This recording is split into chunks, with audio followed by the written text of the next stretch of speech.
আসসালামু আলাইকুম। প্রিয় শিক্ষার্থীরা, বিগত হিসাব বিজ্ঞান ক্লাসে আমরা নগদান বইয়ের শ্রেণী বিভাগ নিয়ে আলোচনা করেছি। আজকে আমরা এক ঘোড়া নগদান নিয়ে আলোচনা করব। এক ঘোড়া নগদান বই কিভাবে পড়তে হয়, এক ঘোড়া নগদান বই নিয়েই আজকে আমাদের ক্লাস। আজকে আমি বোর্ডে কিছু লেনদেন নিয়েছি। এই সকল লেনদেন থেকে একটি এক ঘোড়া নগদান বই প্রস্তুত করে আপনাদের শেখাবো ইনশাআল্লাহ।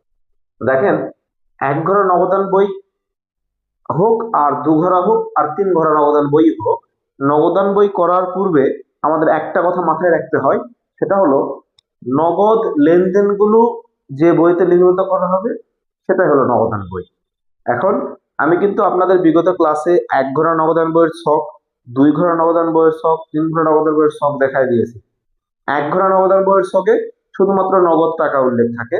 দুই ঘোড়া নগদান বইয়ের ছকে নগদ টাকা এবং ব্যাংকের টাকা উল্লেখ থাকে, এবং তিন ঘোড়া নগদান বইয়ে নগদ টাকা, ব্যাংকের টাকা এবং বাট্রার টাকা উল্লেখ করা থাকে। দেখেন, যখন নগদান বই আমরা প্রস্তুত করব তখন একটা জিনিস মাথায় রাখবো যে নগদ লেনদেন ছাড়া অন্য কোনো লেনদেন কখনোই নগদান বই অন্তর্ভুক্ত হবে না। অনগদ লেনদেন, ধারে লেনদেন, এই লেনদেনগুলো কখনো নগদান বইয়ে অন্তর্ভুক্ত হবে না, শুধুমাত্র নগদ লেনদেন। মানে যে লেনদেনকে জাবেদা করলে আমরা নগদান হিসাব কথাটা পাবো, সেই লেনদেনটাই আমরা লিপিবদ্ধ করব, অন্য কোনো লেনদেন আমরা লিপিবদ্ধ করব না। শুধু নগদান না, আরেকটা কথা মাথায় রাখবো, এক ঘোড়া নগদান বই নগদান হিসাব, দু ঘোড়া তিন ঘোড়া নগদান বই ব্যাংক হিসাব কথাটি থাকলেও আমরা সেই লেনদেনটা নগদান বই অন্তর্ভুক্ত করবো। তো দেখেন, একটা অঙ্ক, জনাব তুহিন এর 2025 সালের মার্চ মাসের লেনদেনগুলো নিম্নরূপ। কিছু লেনদেন দেওয়া আছে। প্রশ্ন বলছে জনাব তুহিনের এক ঘোড়া নগদান বই প্রস্তুত করো।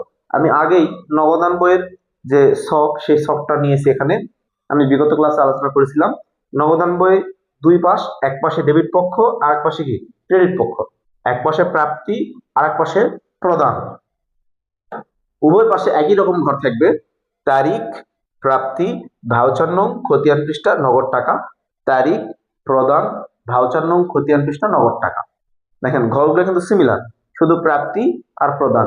মূল কথা, প্রতিষ্ঠানে যে সকল লেনদেনের মাধ্যমে নগদ অর্থ আসবে সেই নগদ অর্থ আসাগুলো আমরা এই পাশে লিখবো, আর যেসব লেনদেনগুলোর নগদ অর্থ প্রতিষ্ঠান থেকে নিয়ে যাবে, অর্থাৎ প্রতিষ্ঠান থেকে চলে গেলে সেটা এই পাশে লিখবো আমরা।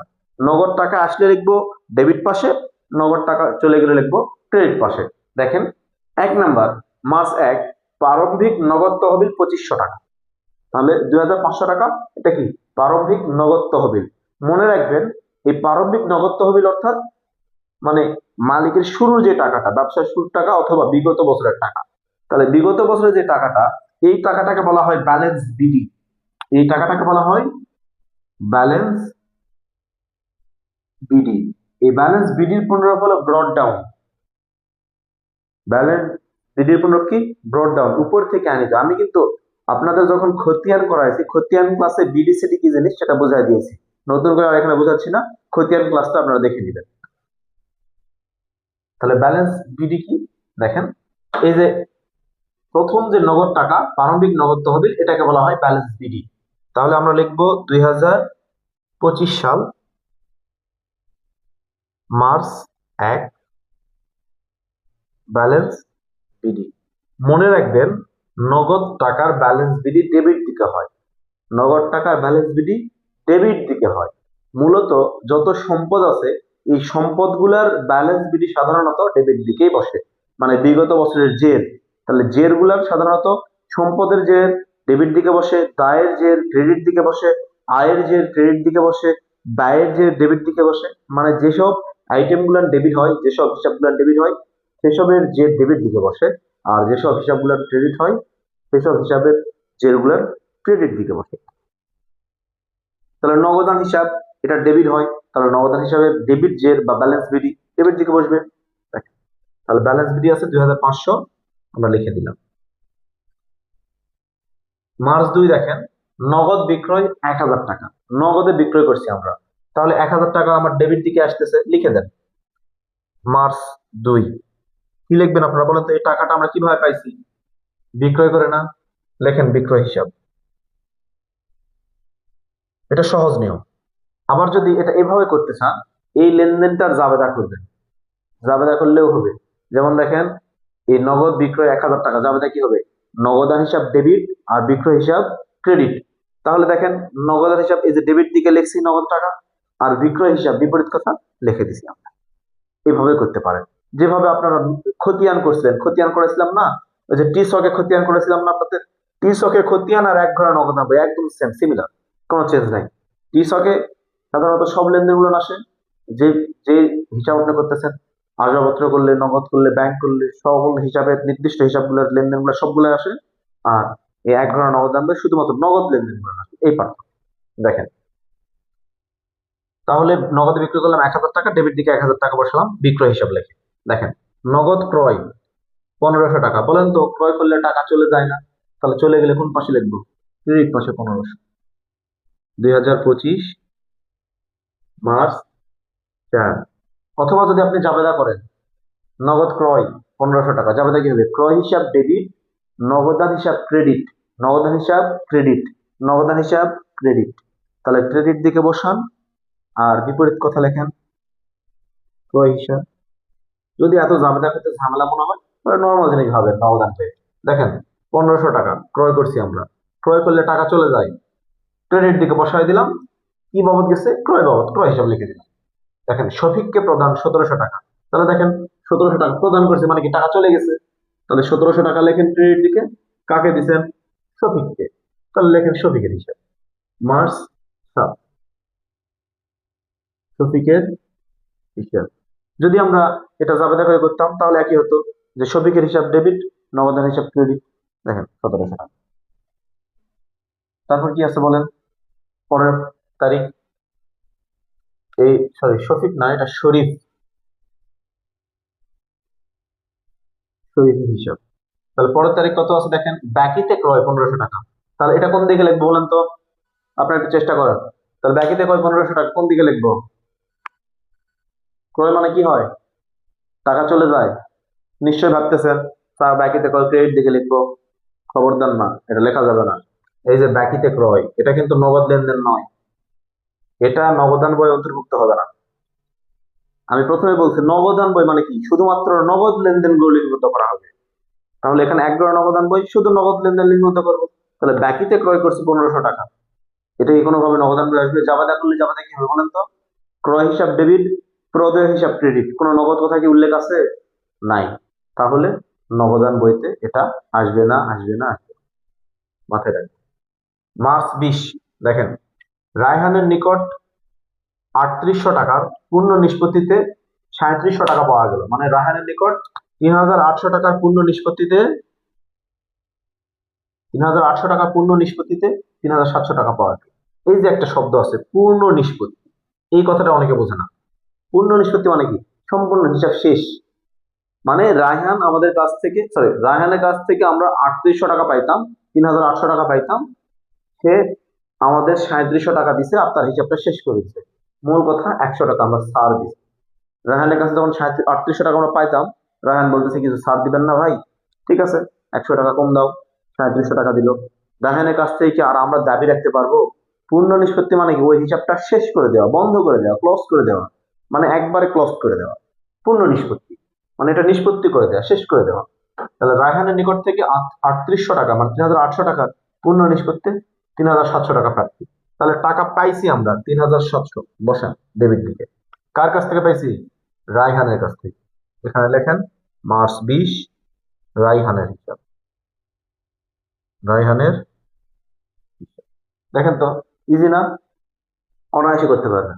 তারপর দেখেন মার্চ 21, হানিফের 3400 টাকার পাওনা পূর্ণ নিষ্পত্তিতে 3000 টাকা প্রদান। এই যে হানিফ নামে আরেক ব্যক্তি আমাদের কাছ থেকে টাকা পেত, পাইতো কত? 3400। তো তার কাছ থেকে আমরা 400 টাকা ছাড় নিয়ে 3000 টাকা দিয়ে বলছি আর এই হিসাব রাখেন না, হিসাব বন্ধ করে দেন। তাহলে এটা কি আমরা বাট্টা পাচ্ছি না? এখন এই যে আগের যে প্রশ্নটা ছিল 3800 টাকার মধ্যে 3700 টাকা পাইলাম, ওখানে 100 টাকা কিন্তু এক্সট্রা ছিল, 100 টাকা কি করলাম আমরা? ওই 100 টাকা কিন্তু এখানে লেখা যাবে না, কারণ বাট্রার ঘর নাই, লিখবো কোথায়? 3 ঘর নগদান বইয়ে ওই 100 টাকা বাট্রা কিন্তু আসতো, বাট্রা ঘরে আসতো 100 টাকা আসতো। আমরা টাকা পাচ্ছিলাম, তাহলে ডেবিট দিকে বাট্রা ঘর যখন থাকতো তখন আমরা 100 টাকা বসাই দিতাম। যাক, অত ভাবার দরকার নাই, যখন 3 ঘরে আসবে তখন বুঝে নিন। দেখেন, হানিফের 3,400 টাকা পূর্ণ নিষ্পত্তিতে 3,000 টাকা প্রদান, তাহলে আমরা টাকা দিছি, তাহলে হানিফ আমার কাছ থেকে পাইতো 3,400, হিসাব ক্লোজ করে 3,000 টাকা দিছি আমরা। তাহলে টাকা দিলে ক্রেডিট দিকে বসবে, লিখতে হবে কি, মার্চ কত, মার্চ 21 হানিফের হিসাব। তারপর কি আছে দেখেন, চেক দ্বারা বেতন প্রদান 3,500 টাকা। তাহলে জাবেদা কি হবে বলেন তো, জাবেদা হবে বেতন হিসাব ডেবিট, ব্যাংক হিসাব ক্রেডিট। দেখেন, এই লেনদেনটা একটু সবাই মার্ক করেন, এই লেনদেনটা কিন্তু একটু একটু ডিফিকাল্ট। এটা কিন্তু আসবে, এক ঘরে নগদান বই আসবে। আপনাদের কিন্তু মনে হচ্ছে বেতন হিসাব ডেবিট, ব্যাংক হিসাব ক্রেডিট, নগদ কথা তো উল্লেখ নাই, তাহলে এটা এক ঘরে নগদান বই আসবে না। কিন্তু এটা এক ঘরে নগদান বই আসবে। মনে রাখবেন, এক ঘরে নগদান বইয়ের ক্ষেত্রে বা নগদান বইয়ের ক্ষেত্রে নগদ প্রাপ্তিকে, এক ঘরে নগদান বইয়ের ক্ষেত্রে নগদ প্রাপ্তিকে, সরি, চেকে প্রাপ্তিকে নগদে অন্তর্ভুক্ত করা হয়। মানে চেকে পাওয়া মানে নগদ পাওয়া, চেকে পাওয়া মানে নগদ পাওয়া। আমি সঙ্গে সঙ্গে ব্যাংকে জমা দিই, সে চেকটা ভাঙায় নিতে পারি। তাহলে নগদ প্রদান মানে, চেকে প্রদান মানে নগদ প্রদান। মনে রাখবেন একটা কথা, এক ঘরা নগদান বইয়ে চেকে প্রাপ্তি মানে নগদ প্রাপ্তি, চেকে প্রদান মানে নগদ প্রদান।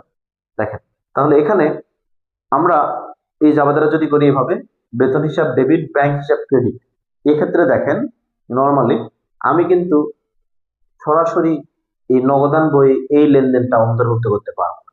তাহলে এখানে আমার দুইটা কাজ করতে হবে। যখন চেকের মাধ্যমে কোনো অর্থ পরিশোধ করব, ওই চেক দ্বারা আগে ব্যাংক থেকে টাকা তুলে নিয়ে আসতে হবে, তারপর সেই টাকা আমাকে প্রদান করতে হবে। তাহলে দেখেন, আমরা ব্যাংক থেকে এই 3500 টাকা আগে তুলে নিব। তাহলে ব্যাংক থেকে যে টাকা তুলে নিই চেক দ্বারা, তাহলে যাবে কি হবে, নগদান হিসাব ডেবিট, ব্যাংক হিসাব ক্রেডিট। তাহলে দেখেন, এই 3500 টাকা নগদান হিসাব ডেবিট বসান, আর এখানে লেখেন ব্যাংক হিসাব। কথা বলেন ভালো করে, আমি 3500 টাকা আগে ব্যাংক থেকে তুলে নিয়ে আসবো। তো তুলে নিয়ে আসলে যাবে কি হবে, নগদান হিসাব ডেবিট আর ব্যাংক হিসাব ক্রেডিট, এই যাবে হয়ে গেল। এখন আমার কাছে নগদ টাকা আছে। এখন এই নগদ 3500 টাকা আমি যদি দিয়ে দিই বেতন, তাহলে কি হবে, বেতন হিসাব ডেবিট, নগদান হিসাব ক্রেডিট। তাহলে 3500 টাকা আমি নিয়ে আসলাম কত তারিখে, ওই মার্চ 22 দেন। ব্যাংক হিসাবে মানে ব্যাংকের কাছ থেকে আমি টাকা নিয়ে আসলাম 3500, এই টাকাটা আমি কি করব, এখন প্রদান করব কি বাবদ, বেতন বাবদ।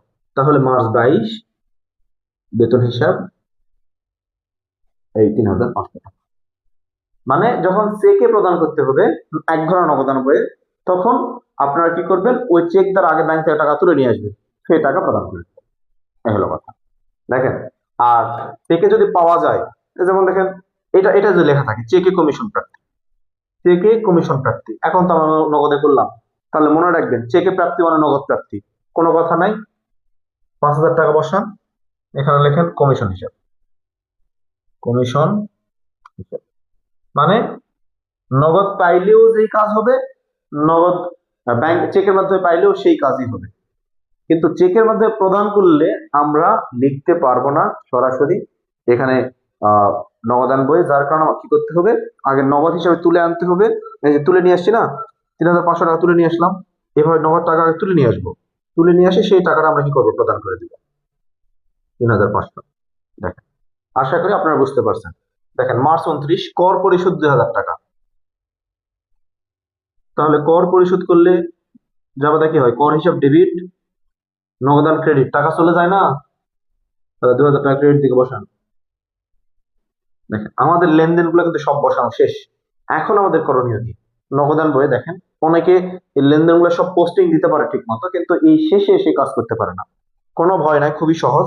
আপনারা একটু ফাঁকা রেখে দাগ দিবেন, দুই পাশে একটু ফাঁকা রেখে দাগ দিবেন, মানে আরো যেন একটা দুইটা লেনদেন লিখতে পারেন। এক ঘোড়া নগদান বইয়ের ক্ষেত্রে 2 ঘোড়া 3 ঘোড়াতে আমি তখন কি করতে হবে, কিভাবে করতে হবে বুঝাই দেবো আপনাদের। এখন দেখেন, এই নগদান বই, এখন এই পাশ আর এই পাশ, দুপাশের মধ্যে দেখবেন কোন পাশের টাকার পরিমাণ বেশি, যে পাশে বেশি সে পাশে যোগ করবেন। দেখেন, এখানে আছে 2,500, 1,000, 3,500, 3 3 6,000, 7,200, 7,200, 7 3 10,000, 700, 10 5 15,700। আর এই পাশে দেখেন 3 3 6 2 8 9 10,000, মানে 15,000 হচ্ছে না, মানে কি এই পাশে টাকাটা বেশি।